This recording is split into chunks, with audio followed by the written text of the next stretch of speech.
बंगाल को जिस रेप पीड़िता की मां को टिकट दिया बीजेपी ने विधायक का, मैं उम्मीद करता हूं वो जीत जाए, लेकिन इससे उनको इंसाफ मिल जाएगा? नारी सशक्तिकरण का जो बोर्ड बैनर जाएगा दुनिया भर में लगे पड़े हैं, इससे उनको इंसाफ मिल जाएगा? मुझे बिल्कुल उम्मीद नहीं है। ये सिर्फ और सिर्फ उस मां के इमोशंस के साथ खेलने का एक तरीका है। अगर यही इंसाफ देने का पैमाना है तो एक विधायक का टिकट हाथरस की मनीषा के परिवार को भी देना चाहिए, एक टिकट अंकिता भंडारी के परिवार को भी देना चाहिए, एक टिकट उन्नाव की पीड़िता को भी देना चाहिए, एक टिकट मेरठ की मनीषा को भी देना चाहिए, और तमाम ऐसी यानी कितनी मनीषा निर्भया है उन सबको भी एक एक टिकट देना चाहिए अगर यही पैमाना इंसाफ का। तो रेप पीड़िता परिवार की मदद पता कैसे की जाती है? मैं आपको एग्जांपल देता हूँ। 2012 का निर्भया केस आपको याद होगा, उसकी पीड़िता की मौत तो हो गई, राहुल गांधी ने उस पूरे परिवार को फाइनेंशियल बैकअप दिया, उनके बेटे को प्रॉमिस किया कि आपके बेटे को पायलट बनाएंगे, और न सिर्फ प्रॉमिस किया बल्कि वो प्रॉमिस पूरा भी किया। और ये जानते हुए उन्होंने मदद की कि कांग्रेस की सरकार में पूरी की पूरी विदाई का जो आखिरी ताबूत में जो कील लगी थी वो निर्भया के केस से ही थी, और कांग्रेस की सरकार केंद्र से और दिल्ली से दोनों जगह से उड़ गई थी। उसके बावजूद उन्होंने उस पूरे परिवार की मदद की। अब जरा 2012 से उठकर के 2020 में आइए, सितंबर के महीने में हाथरस का केस, मनीषा का वो गांव जहां पर मनीषा की बॉडी को जला दिया, पूरे परिवार की फाइनेंशियल स्थिति खराब हो चुकी है, कोई भी काम करने नहीं जा सकता है क्योंकि उनको सीआरपीएफ की सिक्योरिटी मिली हुई है सुप्रीम कोर्ट के द्वारा, क्योंकि आरोपियों का घर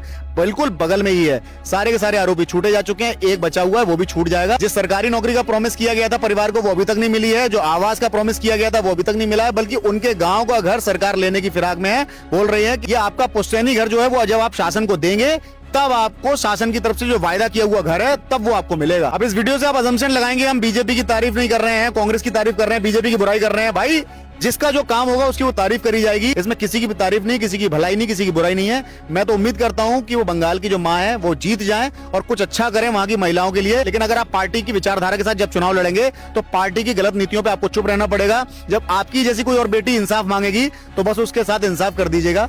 ये ही आपकी बेटी को सबसे बड़ी श्रद्धांजलि होगी। इस तरह के बोर्ड लगाने से नारियों का कोई बंधन, कोई सशक्तिकरण कुछ नहीं होने वाला। जब तक कि हम लोग निस्वार्थ होकर के, पक्षपात से हट करके, जीत और हार की हानि से हट करके कोई काम नहीं करेंगे, तब तक कोई रिजल्ट नहीं निकलेगा। ऐसे ही रोना चलता रहेगा।